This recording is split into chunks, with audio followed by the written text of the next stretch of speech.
નમસ્કાર મિત્રો, આજે આપણે મોબાઈલ અને કોમ્પ્યુટરથી આધાર કાર્ડ કઈ રીતે ડાઉનલોડ કરવું એના વિશે માહિતી મેળવીશું. તો સૌપ્રથમ તમારા મોબાઈલમાં ક્રોમ બ્રાઉઝર ઓપન કરી દેવાનું. સર્ચ બારમાં લખવાનું UIDAI કરી અને સર્ચ મારવાનું. UIDAI છે એ આધાર કાર્ડની ઓફિશિયલ વેબસાઇટ છે, બરાબર. એના ઉપર ક્લિક કરવાનું. ત્યારબાદ લેંગ્વેજ સિલેક્ટ કરવાનું આવશે, બરાબર. તમને જે યોગ્ય લાગે એ સિલેક્ટ કરી દો. હું ઇંગ્લિશ સિલેક્ટ કરું છું. ત્યારબાદ આ પ્રકારનું વેબ પેજ ખુલશે, બરાબર. એ નીચે સ્ક્રોલ કરશો એટલે ગેટ આધારમાં ડાઉનલોડ આધાર કરીને ઓપ્શન હશે, એના ઉપર ક્લિક કરવાનું, બરાબર. જેવું ડાઉનલોડ આધાર પર તમે ક્લિક કરશો એટલે આ પ્રકારનું એક નવું વેબ પેજ ખુલશે, બરાબર.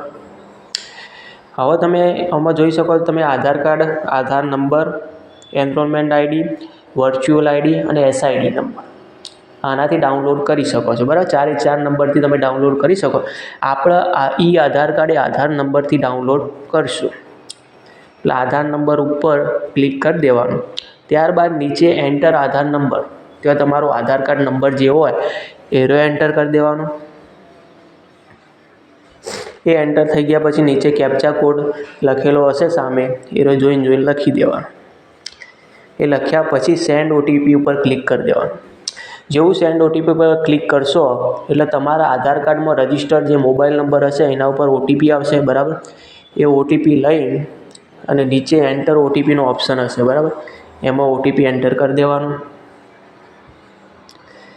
ત્યારબાદ વેરીફાઈ એન્ડ ડાઉનલોડ બટન ઉપર ક્લિક કરી દેવાનું. વિધિન 1 જ મિનિટમાં તમારા આધાર કાર્ડ ડાઉનલોડ થઈ જશે, બરાબર.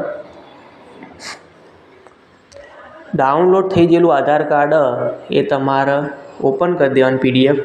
હવે આ PDF અને પાસવર્ડ પ્રોટેક્ટેડ હશે, બરાબર. તો તમે પાસવર્ડ કઈ રીતે લખવાનું એ ધ્યાનથી સાંભળજો.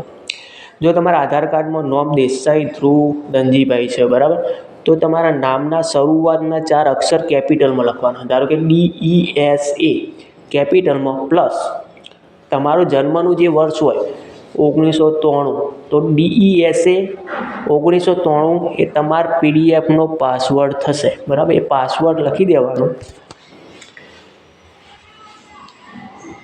એ પાસવર્ડ લખી અને સબમિટ બટન ઉપર ક્લિક કરવાનું રહેશે.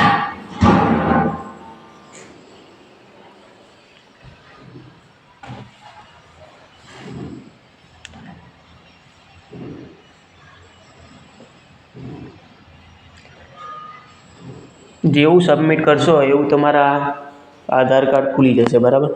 એ તમે પ્રિન્ટર હોય તો કલર પ્રિન્ટ કાઢી શકો છો, એટલે કે સેવ કરીને તમારા મોબાઈલમાં રાખી શકો છો, બરાબર. જો માહિતી સારી લાગી હોય તો લાઈક કરી દેજો વિડીયોને. Thank you.